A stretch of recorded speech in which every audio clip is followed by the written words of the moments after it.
So something else that I picked up in preparation for this job was the factory wiring manual for my truck. I have all the other factory manuals, so it just made sense to me to have the physical book. You don't have to do this. There's plenty of diagrams available for free online for the various years, but I just like to have the physical manual. It's just easier for me to flip through, especially something like wiring, which I'm totally a novice with. It just helps me learn more about what I'm digging into. So, it gives you things like all of the various connector locations, which is really helpful. And then it also has these really great schematics for, all the systems and all the wiring. So this was especially helpful as I'm diagnosing sort of how to simulate the OEM wiring harness all the way through the truck. Like I had to reference this ABS one a lot. And then they have the rear diff one as well. So this was the most important one for me. Just gives you all the paths and sort of helps you understand what's going on in terms of the, the motor itself, the computer, the switch, all that. It's really helpful to just see sort of how everything is plugging and playing in terms of how it would have been done from the factory. And that's helping me sort of figure out where to go in my initial steps of getting the wiring sorted out. Also talking a little bit more about these two components. So this computer has certain control for the motor itself and helps with certain conditions to ensure driver safety, basically. So a few of the main things that this computer does is it allows the truck to prevent engagement of a locked differential when you're going more than, I believe it's 5 miles per hour, and also prevents engagement of the differential unless you're in 4 low in the transmission. So that is a very common modification. You'll hear to it referred to as the gray wire mod, where people will basically ground out the gray wire that is coming from the signal from the transfer case to indicate the truck is in 4 low. They basically ground that out to trick the computer into letting you put the truck into a locked differential state no matter what drive position you're in. So it could be 4-wheel drive, 2-wheel drive, 4-high, any position like that. And you can also do the same with the speed sensor. I'll have to decide what makes sense for me. I think I might have to ground out and do the gray wire mod because I have the J shift transfer case in there, which doesn't have any computer signal. I don't have the 4-wheel drive computer that's normally in the instrument cluster area. So I'll probably have to do that to make this work. But if I can retain that 5 mile per hour safety setting, I think I will, because I don't want to accidentally hit the button, have this lock up while I'm going highway speeds and then blow up my differential. So yeah, that's really helpful that he gave me this with the package, because this should allow me to get some more OEM capability. And then the switch itself, which again is just basically how you turn it on and off. There's a little bulb right there that will turn on and off with it. And what I found most interesting is I got a little bit down the road after picking this up from the guy, and I realized that, oh, wait a minute, I don't have the pigtails with this harness that, plug into the ECU as well as the switch. And I texted the guy, I was like, hey, any chance you have those lying around? And he was very confident that my truck would already have that existing wiring, and I wasn't really sure, so I pulled over, took off the kick panel, and sure enough, he was right. I have an empty wiring connector that plugs directly into the ECU.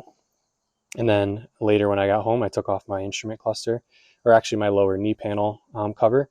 And sure enough, I have an empty connector that plugs right into the diff lock switch. So that's really interesting that Toyota sold different versions of the frame wire that have, some of them had the differential wiring, some didn't, but it appears that the cowl wire up in the truck was the same no matter what. So I literally have sitting empty the connectors that will already plug into these. So that doesn't mean that those wires are necessarily equipped to function for these right away, which again is why I'm doing a little homework to figure out what exactly do I need to do to make this work factory. But it is a good sign that I shouldn't have to do a ton of splicing and manipulation. I'm trying to just do this as factory as possible, and ideally tap into OEM connectors without having to bypass or cut anything, or damage my actual harnesses at all on the original truck. So super interesting tidbit, and I'll show you where those sit and show you that in fact my non-TRD PreRunner non 4x4 factory truck does have these existing connectors already in there, which is really interesting. All right, so getting into some of the wiring stuff that I'm trying to figure out, I've got the factory wiring manual here, and then I made up these schematics just to help me kind of visualize a little bit better what I'm doing, and then it'll help me also talk about it here. But what I'm mainly concerned with is the part of the wiring harness on the truck that starts at the BN7 connector, which is right there, and comes all the way back here, has some plugs for the fuel tank, has some plugs for the ABS, but these two are the rear locking differential plugs. It also comes back to the rear combination lights and the license plate lights, but this wire in the back is one big harness as it comes from the factory. So what I learned in my research is that on the extra cab, they made more than one version of this harness. It's not the case for some of the wires. Some of the wires are all the same no matter what model truck or what options you have. But for our consideration for the frame wire, which is what this is called, the frame wire, they did make several versions of it. One of those versions, the one that is currently on my truck, is the frame wire without rear locking differential, but with ABS. So I do have ABS on my truck on the rear wheels. The harness that I have as a donor harness is the same one that has ABS, but it also has the rear locking differential plugs. And that's, pretty obvious. My truck from factory didn't have it, so why would I have those plugs, right? So what I've realized was the only difference between my wire on my truck, my frame wire on my truck, and the one that I have as a donor is that rear locking differential series of wires. So everything else is identical. And the way that I figured that out was I traced all of the pin connectors using the schematics drawings. From the harness, I was able to trace all of you can see like right there, it says BN7, tells you the pin number of what the connector is and what it goes to. So I traced everything back and was able to come up with this diagram, which shows the exact differences between the two frame wires, the one that I have on my truck and the one, this is the one I have on my truck and the one that I have as a donor. So to simplify that, my initial thought was, why don't I just swap the entire frame wire, right? Because then I can just plug and play everything. But, that's going to take quite a bit of work because there's not just the diff lock wires on this harness. There's the combination lights, there's ABS, there's the fuel pump. I would most likely just have to take the bed off of the truck and, sort of snake everything out and make sure everything is working again. I also would have had to repair some of the connectors that he cut off on the donor wire, so I'd have to repair the rear combination lights, the license plate lights, etc. So my thought now is, why don't I just tap into the harness that comes the short harness that comes directly off of the actuator. This connects with a male connector to the actual frame wire female connector at the B01 connector, which is one of the connectors on this one on the wiring diagram.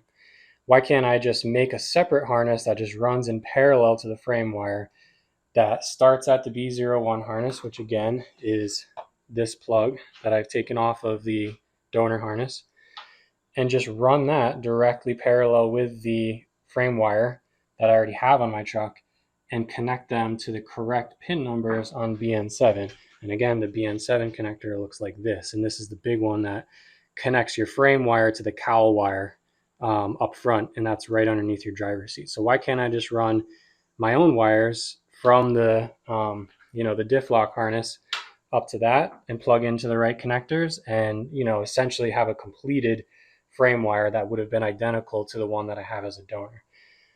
So that's my thought process. The discovery that I made was it's not exactly that simple. So you can see here I laid everything out.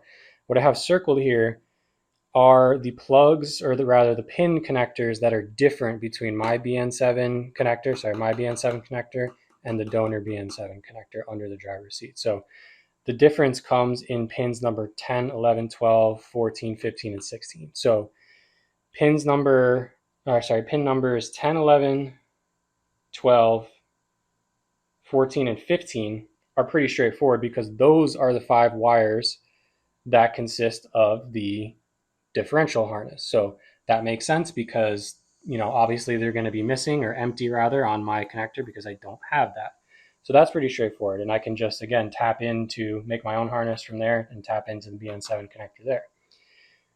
The main issue though is I have this funky little wire loop happening on my truck. So whereas on the the donor harness, pin number 12 is part of the rear diff lock wire harness pin. Pin number 16 is actually empty. On my truck's current harness, pin number 12 and pin number 16 are just tied together via this yellow wire with a green stripe, and it's just looped. So the pins are directly connected to each other. And what I was trying to figure out was, where is that coming from and what is that doing exactly? So what I discovered was that's actually part of the ABS system. And you can see right here exactly what I'm talking about. Pin number 12 and pin number 16 on the, you can see here the star number 2, that means that this is without rear diff lock. Pins number 12 and 16 are connected to each other. So I'm trying to figure out, what is this exactly? So if we trace this back, again, this is the ABS schematic, so this clearly has to do something with the ABS. If we trace this back, to the other side of the BN connector, this little arrow here indicates the male side of the BN7 connector. So that goes into another yellow-green wire, into a diode for the ABS system, and into this junction box, which is somewhere up in the cab, and then somehow communicates with the ABS actuator, and it's also tied into the fuse panel. So where I'm at right now is, I am not savvy enough to understand what this is doing as part of this schematic, and I'm not savvy enough to understand what happens if I just take this loop out and plug in, my blue-yellow wire from pin number 12 that has the rear diff lock, plug in the rest of these wires into the empty slots currently. So basically, what happens if I just match my current BN7 connector to what the donor one looks like? I'm just not sure if I'm going to screw anything up with the ABS system. So I'm trying to figure this out. It may end up being trial and error because I'm not getting a ton of response on the forums as to what this might do. But yeah, it's a bit of a mystery. I'm not giving up on this theory yet, because this seems like it would make sense for me to be able to do this. Just run a separate harness just for the actuator and tap into the BN7 connector, but I'm going to have to figure it out. So this is sort of the most challenging part of this project for me, which is also fun because I'm getting to learn something new, is just figuring out how to make this work. Yeah, I'll give an update obviously as I'm working on this in case I figure it out, but that's sort of where I'm at right now, and I'll hopefully post some links to these schematics in case it's helpful for anyone that's maybe following along a similar pattern here. So as part of the wiring that I'm going to be doing, I have this connector that's on the old harness from the donor vehicle that came with the e-locker axle. And this particular connector will plug directly into the male side, which is connected to the actuator. So this is the main connector that controls the locking actuator motor and detection switch. So all of these wires can be traced up to the BN7 connector on the frame wire under the driver's seat. So what I'm going to do is, in my attempt to just make a separate harness just for the e-locker motor, is I'm going to pop this connector off, and then I'll create my own harness and put new pins in with new wires so that I don't have to cut this unnecessarily if I don't have to. So what I've realized with most of these OEM harness connectors is there's usually some sort of locking system that prevents you from popping these connector pins out. So in this case, what I realize is this white cap here actually just comes off if you get a little bit of leverage underneath it. So I just have a leverage there, started prying that up, pry it up from this side a little bit, and there you go. That just comes right off. So what that does is there's little levers in here that allow you to release those and pop the pins out. This just prevents you from getting anything in there doing so without having that removed. So next, what I have is this little kit of keys. This will usually come when you get a set of connectors, these pin connectors, to make your own harnesses. They'll usually come with some sort of keychain like this. I slightly modified this particular one to be more in spec with what Toyota recommends you use. A lot of these have like sharp pointed edges, which isn't so good because it tends to damage the little plastic pieces in here when you actually use them.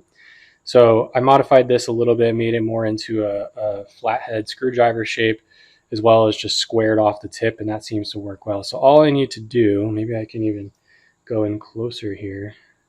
If you see these little levers in here, those just need to be pushed down, and that will release each one of these individual pins. So if I try this on one of them, sorry, I'm trying to see it without getting in there. So if I try this, you can see this, how that pin comes down like that. I don't know if you can see inside there, that pin comes down like that. And then I might have to kind of do this slightly off camera here. Once that's out, you can actually get on the back, pull that pin right out. So that's how easy that is to depin things, and it's really helpful when you're making your own harnesses for the first time to understand sort of how that system works, because you can really bugger these things up if you try to fight them, because they're just little plastic pieces that are holding these pins in. So you really don't want to damage that if you're planning to reuse anything in that regard. So maybe I can try another one here. But anyway, so I'm going to do that to the rest of these just to get this set up. And I'll have this female connector that I'll be able to, make a new wiring harness for. And I'll just check out. What I like to do is look at the actual connector itself. I have a kit that has a bunch of replacement connectors, so I'll just make sure that I have the right ones. If I don't, I can order them. But yeah, really helpful to make sure that you're using the right connectors too, because that can also damage the plug itself. And what I'm doing here is I'm just trying to get a sense of how long I need to make the harness itself to run in parallel with the frame wire. So I've just taped this white string onto, this is the start of the differential wire. So I took the plug off already, but this is the start of that part of the harness, and just traced it all the way back up to where it would be at the BN7 connector in the cab. Just make sure I was following all the bends and stuff, so I know, and I'll measure this length of string just so I know exactly how long I need to make the harness. Got this kit of different colored wire, 18 gauge copper wire.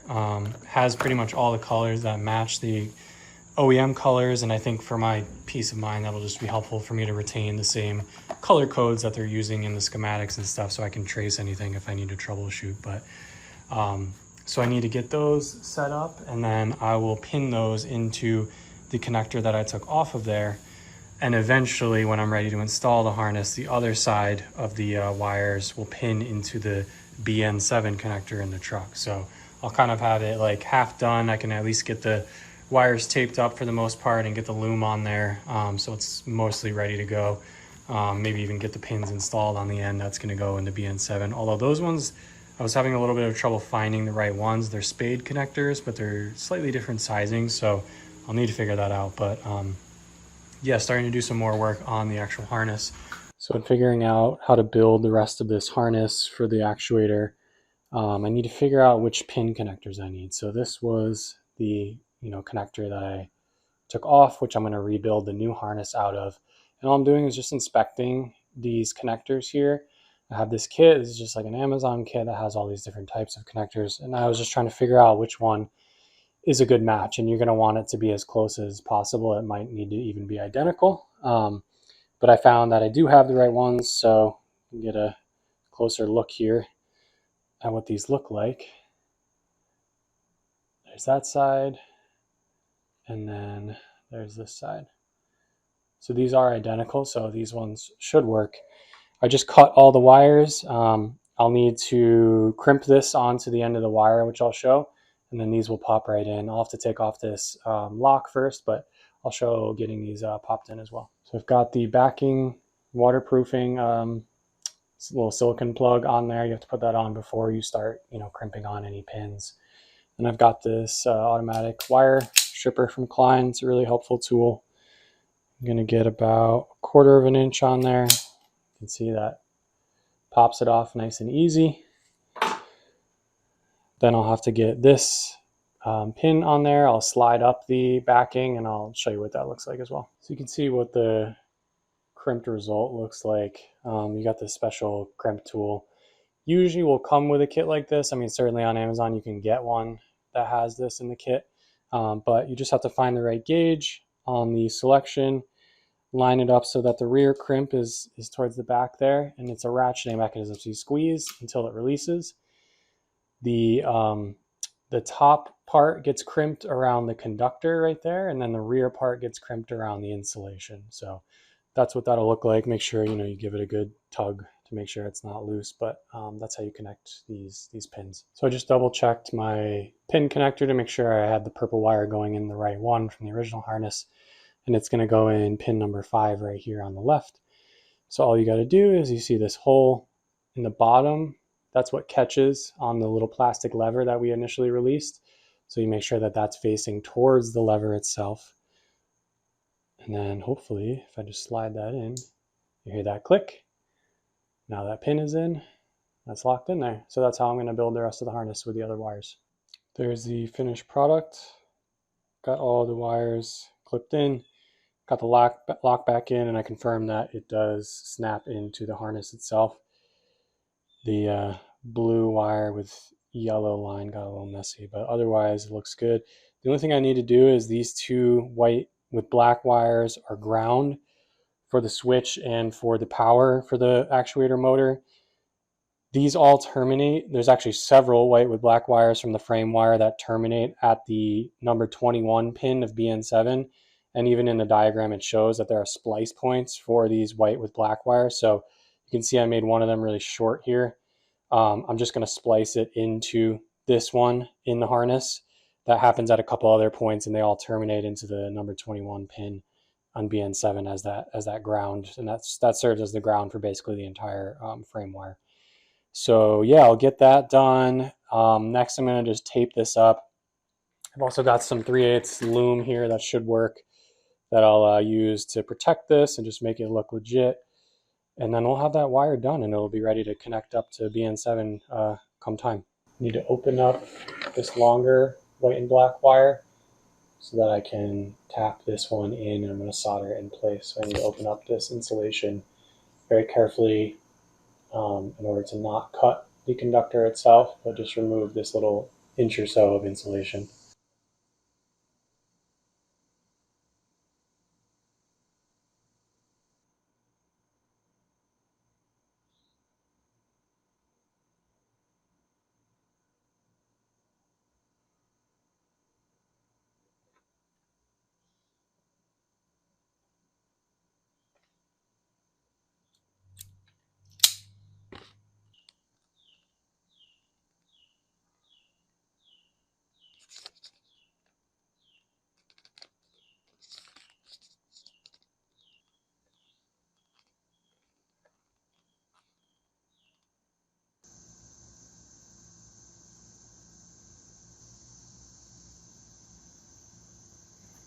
Got a heat shrink under there as well, protecting that connection. But yeah, got the two wires spliced into one, which will go to the final connector. Something that I've been trying to figure out so far is how to do a bench test of my actuator motor, because I don't want to do all this work and then find out that the motor doesn't, actually function the way that I need it to. So I was looking into a bunch of ways to do it. Most people kind of have the entire wiring harness already ready to go. They get like a 12-volt car battery, something like that, and they sort of rig it up in a way that you can get the actuator to spin. I don't have my harness done yet, and I don't have a spare car battery, so I was doing some more research, and I found this other guy on YouTube, and I'll link that video, where he just used a normal, I think it was even just like a little motorcycle or a scooter battery or something, and just found out that if you just touch two leads to these two thicker green, it's a solid green, and then a green with a red stripe, these are the power wires. If you just touch the leads to those, you should be able to get the motor to spin one way or the other. Then you switch the wires and you can get it to spin the opposite way. So I'm going to try doing that.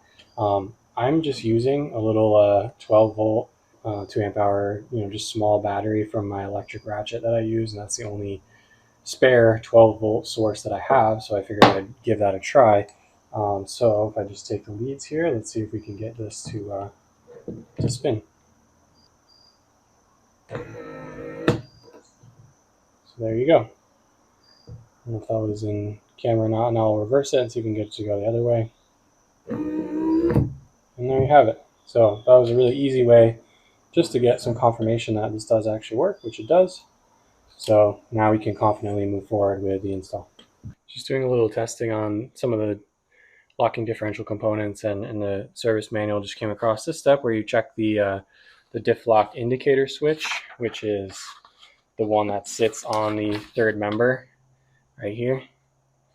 So the simple test is you basically just hook your leads up to the two probes in there, the two terminals in there, and when it's compressed, when the button is compressed, it should have continuity. When the button is not compressed, it should not have continuity. So I was just testing that with my leads here, and I don't appear to be getting any continuity. So I've got the alligator clips on each of the terminals in there.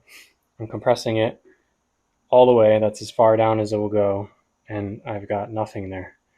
And the leads do work. You can see, touch the leads, I have continuity. So I'm wondering if this switch is bad, and it might be a good idea for me to just go ahead and order a new one so I don't, get into wiring and then have something go wrong and not know what it is and have to, diagnose. So it's indicating that this is probably a bad switch, so I might just go ahead and order a new one.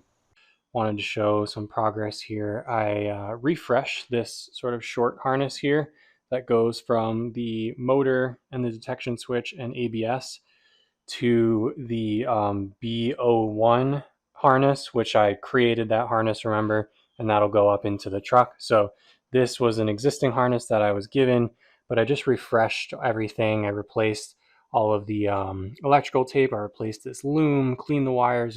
There was a lot of dirt trapped in there. Cleaned out the plugs themselves, make sure everything was clean and nice. So that is plugged directly into the motor. I don't have the detection switch in there right now, which is this one. I don't need that right now. I actually needed to get a new one, so I'm waiting on that. But this is the one that controls the motor for testing purposes. So this goes down, plugs in at the B01 connector, comes all the way down here. And I've got the two power leads, which terminates at BN7 as a purple and a green wire. Have those up here just to my little tester 12 volt battery, and let's text these together and see if it works. So hopefully you heard that, but it does in fact actuate the motor throughout the whole harness. So that means I have good continuity. I'll show a close-up of what that looks like through the detection switch port, but it does work, and great success in terms of making the harness continuity for the motor power.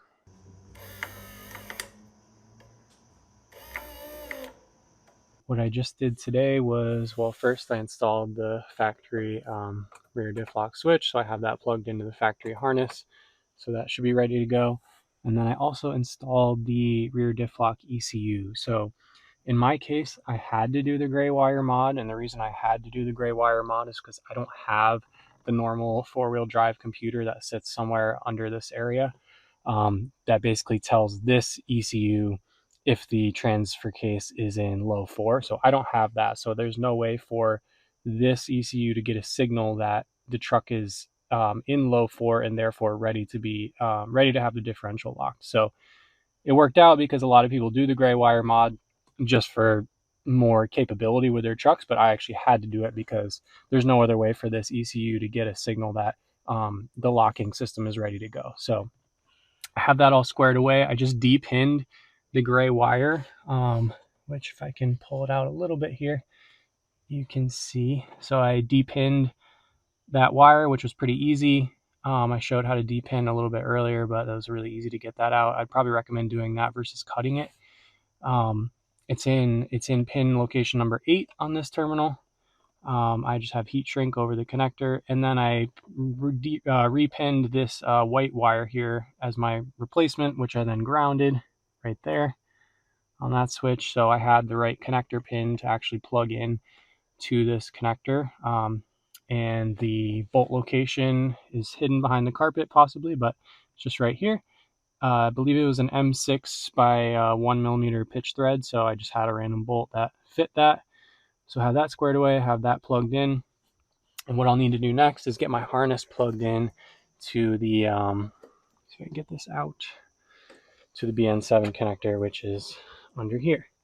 So that'll be tomorrow's project, is starting to dig in and get the harness hooked up in there. But for now, this is pretty good progress on starting to get the wiring inside the truck actually ready. We've got a very exciting test going down today. So yesterday I mocked up the harness, just connected to an alternative battery supply just to make sure that the actuator did work with my full harness. And today I actually got everything hooked up and all the OEM stuff wired in. Obviously the axle isn't installed on the truck yet, but this was going to be my first like true proper bench tested the whole system to the point where if this goes well, then everything should, just be ready to install basically. So just to show you what I've got going on here. So again, this is the OEM section of the harness, just a short harness that connects the ABS and the rear diff to the frame wire. So this is the motor plug, that's all set. Remember, my detection switch is broken, so while I'm waiting for the OEM one, which is about 75 bucks, I got a $5 one off of Amazon, but naturally it doesn't actually fit into the connector itself, so that's why I've got these two leads here, just connecting that switch without it actually being, physically clicked into the plug. So that's good to go. We have it here connected to the B01 plug, and from here on to the truck is the harness that I made myself. So what I did underneath was I finally pinned everything according to my diagram that I've already shown you. Pinned everything directly into the BN7 connector.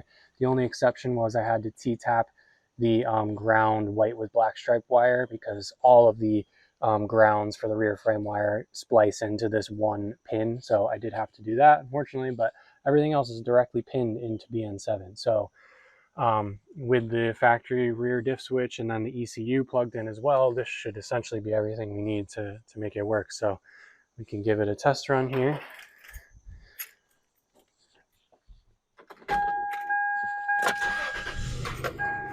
Okay, so it's currently unlocked.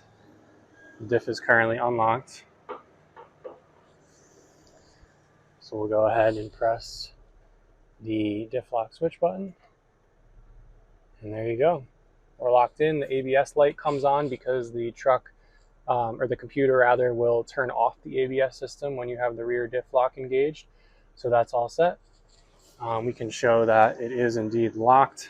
So you can see that I'm turning it one way, the side's going that way, turning the pinion the same way, that side's also going that way. So we're locked in there. Now we can turn it off. The motor turns off, the ABS light turns off as well. And now we're unlocked. So it worked amazingly well, better than I would have hoped. No hiccups at all. I can show you what it looks like when it's in the sort of like pending stage. So let's say that switch was faulty, or let's say the gears weren't aligned on the locking diff gears. We can show you that the system actually blinks for that. So let's just say I unplugged this to simulate as if the locking fork wasn't actuated all the way. And you can see it's blinking. So that's what happens when it's in its pending state. But yeah, I mean, just really happy with how everything's going. This is pretty much the last step that I needed to do for wiring in terms of making sure everything worked. And now it's just a matter of finding the time to get everything onto the truck. So I'm going to probably pull the bed just so I have a lot easier access to the routing of the frame wire. I don't know when I'll get to that, but it's really exciting because the rebuild is essentially 95% done, and now the wiring is also essentially done too. So now it's just a matter of getting it on and doing the final test run with it actually on the truck. I'm back over at my brother's house to use his nice garage. So just unloading everything now. Gonna try to use the bed as a as an organizing table here, and yeah, just getting unpacked and gonna start getting everything jacked up and try to get this job done. I find Toyota's spare tire solution kind of hilarious for these trucks. You have to piece together this big long handle with a special key and then kind of barely find your way through this little slot and lower it down. But anyways, I decided I'm not going to take the bed off. I don't have to, but I am going to take the spare tire off just to give me a little extra space in there. The bed coming off would make it easier, and I was going to use it as a chance to maybe do some frame cleanup, but I kind of just want this job to be as quick as I can make it, so I think I'm going to try to do it with it on.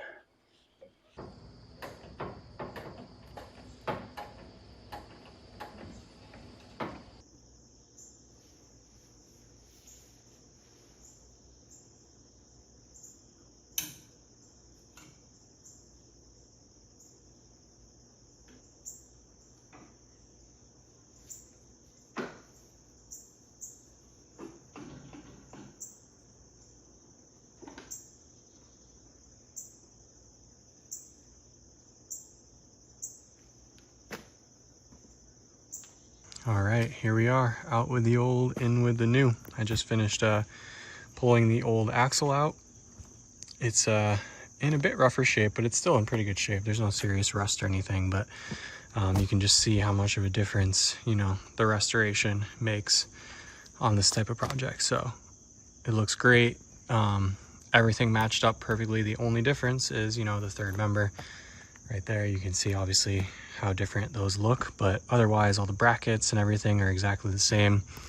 I just put all the brake lines, ABS sensors, and the short harness here back on, and was able to match up all the bolts and stuff using that one as a reference. The only thing I need to swap over now is this soft brake line that will connect up to the load proportioning valve area. So I'll put that brake line over here, and then I'll be ready to start getting it back under the truck. But this is just day one, so pretty good progress so far.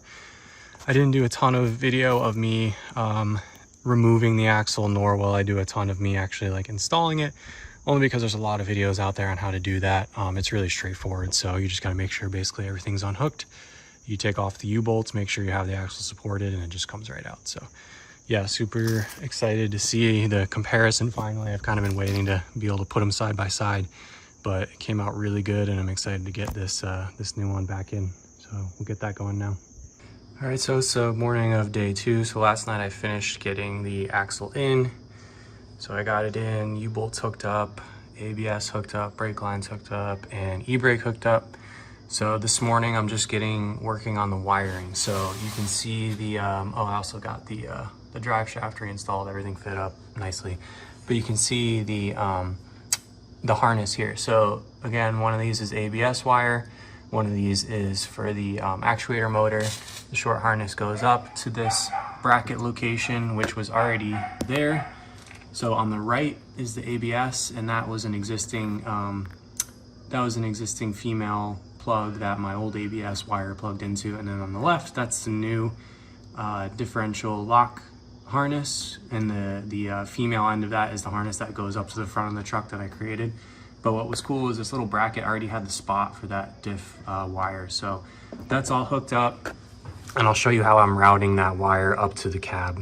All right, so doing my best to get the camera view, but just behind here is where the harness plugged in, where I just showed you. And now you can see that fresh black loom there. That's the new harness I created. So it comes up here, it goes up on the frame, again, just following the existing frame wire. Goes over, it crosses over the frame right here, and then goes up into this original little rubber grommet location. So you can see the fresh wires there. That's my new loom. I actually tucked them up in the same grommet as the other frame wire, so I just squeezed them in there, and then they come out of that top area right there, and you can see I got the loose wires hanging. I probably have maybe 3 or 4 extra inches than I actually needed, but that's okay. I don't feel like reconnecting the pins. So those will come up, and I'll get those tied up nice, probably put some electrical tape around them, and then now I'm ready to pretty much plug them into the BN7 connector right there. So I was happy with the overall construction of the harness. Like, the length was pretty good, fit really well, and it really wasn't that hard to run it along the frame there. So I was super excited about that. All right, giving a nearly completed update here. So everything is fully installed like I showed before, and I just got done bleeding all the brakes. So the way I did it was I started at the passenger side rear, went to the driver's side rear, then I did the load sensing proportioning valve, then the front right, and then the front left. You can see I've got the one-man bleeder setup going here. It works pretty well. And just getting that done. I decided to do the front ones as well, just because I kind of had the system open in the back for a while there. So it didn't actually take that much fluid to refill the rear lines, because remember, the rear lines that I had on there were empty, because obviously that's a fresh, you know, axle install. So it wasn't too bad. I maybe added half a bottle of brake fluid, but I tested the locking system, the diff locker. It works great. I'll get the rear end sort of jacked up here just to demonstrate that on video, but It does engage, the wiring worked, everything worked. So we are pretty much a wrap on this project. I'm obviously gonna get a little bit of extra footage of the final product. I'll show you the dash lights and everything, but got a rainy day, so I was happy to have the truck in the garage, and just an overwhelmingly good success. Took me about 2 full days, but then again, I'm pretty slow at this stuff, and the brake bleeding solo just took me a long time. So all good, and I'll show you what it looks like up on the jack stands now. All right, here's our final test. So I've just got the back end jacked up just enough to get the tires off the ground. The truck is on. We come in, we press the OEM diff lock switch. There we go, it's blinking. That means it's in its pending state. So let's put it in neutral so we can spin the rear tire. So transmission's now in neutral. If we go back, I'll just move the tire a little bit just to hear the lock engage, and you should hear it. So you heard that. So the lock's engaged. You can see both wheels are spinning forward at the same rate. The truck's in neutral, but they're both spinning forward. And the light should have stopped blinking. Yeah, and there you go. So I'll put the truck back in park. And now I'll turn the diff lock off with the factory switch. And we officially have a E-locked truck. So pretty amazing.